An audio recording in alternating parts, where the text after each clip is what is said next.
I'm Kathleen Hersey, born in Athens, Georgia. So the unique part about swimming for both Swim Atlanta and Marist High School is that they worked really well together. So Swim Atlanta brought the really intense training, and Mark did a lot of goal setting and worked really closely with his national team, who I got to swim with from age 13 on. And I swim at Swim Atlanta Roswell. There's quite a few locations. And then came to Marist and loved swimming for the team at Marist. And they really complemented each other, and I loved swimming for Coach Blish and Matt Murphy and Trey Hooper, and just those were kind of my main developers at Marist. And then Mark was my main coach at Swim Atlanta. The records that I set, I don't think they were the same year actually. The high school national records, I think the 100 butterfly might have been my junior year, or I think the 200 IM was my junior year for a national record, and then the 100 fly was my senior year. So I had the opportunity to swim for the University of Texas for the women's team for 2 years before I went pro.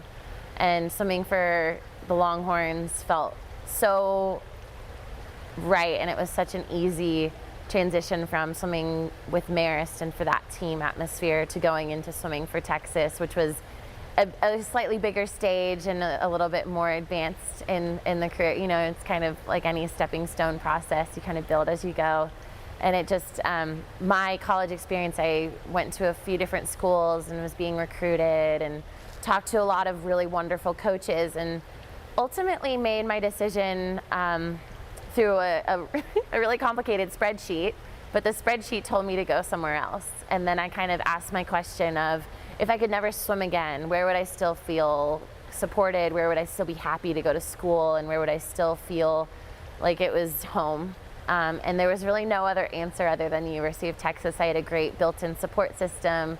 I love the people, and I just love the pride and winning tradition of the Texas Longhorn. And so it was really fun having those experiences. And as a freshman, I kind of came in fresh off after the 2008 Olympics. So I had just come back from Beijing and was this little freshman shrimpo, and just kind of learning to follow my seniors who, we were in a rebuilding stage of Texas, which was one part of the appeal. It was kind of taking something that was really great in the 80s and had this really, they won 8 out of 10 national championships in the 80s for NCAA, and then had this big lull and they weren't really a presence on the national stage. And so a few of the top recruits went to Texas with the intention of, we're going to build something, we're going to build it together, and it's going to be, you know, all about the team. And we had great seniors who had great leadership and provided that kind of foundation and that development for us. So 2008 and 2012, I swam the 200 butterfly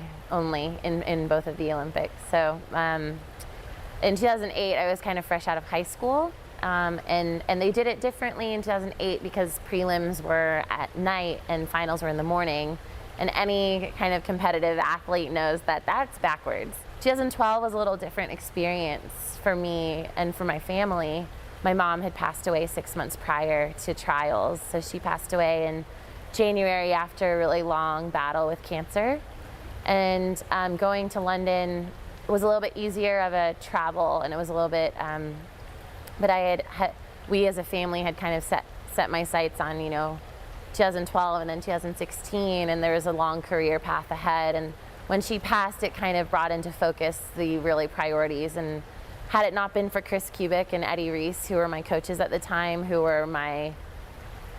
they saved my life in a lot of ways. And Chris just said, you know, maybe this will be good for you, maybe this will help you, maybe this will be something that you can do to not only honor your mom and honor that relationship, but also just kind of heal your heart. It gives you time, you know, swimming can be really therapeutic, and for me it was always, I love the water, and then I happened to be a competitive swimmer. You know, swimming for me was a casing of how I learned a lot of things God had to teach me. It was a lot of discipline, a lot of community, a lot of what's really important, and I would get off the tracks quite a bit, but you know, get led back to, hey, come back to where I have you, and just kind of being used for whatever purpose. And just a lot of life lessons. You know, one of the big things that I've learned through swimming is consistency is a huge part of it. I think goal setting is another great gift that swimming gave me. I would have rivals, but it would be per meet. You know, I always knew that the there were certain countries who were really good at my events, at 200 butterfly, and so they would always show up. And so I never really knew them by name or individual, because I was afraid that if I knew them, I would really like them, and then I wouldn't want to compete against them, which is kind of how the U.S. swimming started going. I really loved the people I competed against, but there was a pretty fierce rivalry between Camille Adams and myself, because she went to A&M and I went to Texas, and then we also were both competing for the same spot on the Olympic team. We both ended up making it, which was really fun, and we kind of saw the similarities and our differences, but it was always fun. It's fun to have that kind of rivalry, but I was always way more into team rivalry, and so Texas versus A&M could get way more behind that meet. And I worked with Julia Wilkinson, who was a big competitor at A&M, and she was also from Canada, so it was a big competition in that sense too.